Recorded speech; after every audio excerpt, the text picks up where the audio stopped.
Сенімді әбдеш қорына 50 мың теңге көмек беріп жатыр, маған үлкен рахмет. Алла разы болсын.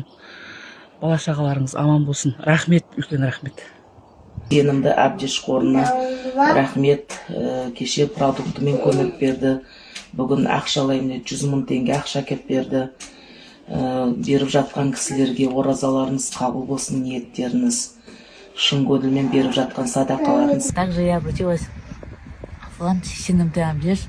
Праздника Рамадан получила сумму в размере 100 тысяч тенге. Наилучшего спасибо, что помогаете в такие сложные ситуации.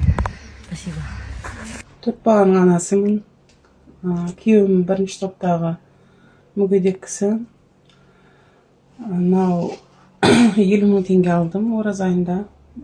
Сенімді әбдеш қорына рахмет. Алғысым шексіз. 4 балам бар. Жолдасым 3-ші топтағы мүгедек. Сенімді әбдеш қорына сіздерге көп рахмет. Алла разы болсын. Жұмыстарыңыз тек алға баса берсін. Оразаларыңыз қабыл болып, ниеттеріңіз қабыл болсын. 8 балалы анамын. Жалдамалы пәтерде тұрамын. Сенімді әбдеш қорына рахмет, 50 мың теңгесін алдым. Алла разы болсын. 6 баланың анасымын. Жалдамалы пәтерде тұрамыз. Сенімді әбдеш қорына үлкен рахмет. Ақшалай 50 мың көмектеріңіз үшін үлкен рахмет. Мен 5 баланың анасымын.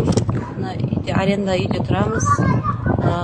Өйстіп әбдеш қорына рахмет. Өйстіп қайырымдылық жасап Рамазан айына осындай 50 мың теңге ақшалай көмек ретінде беріп жатқандарына мыңда бір рахмет.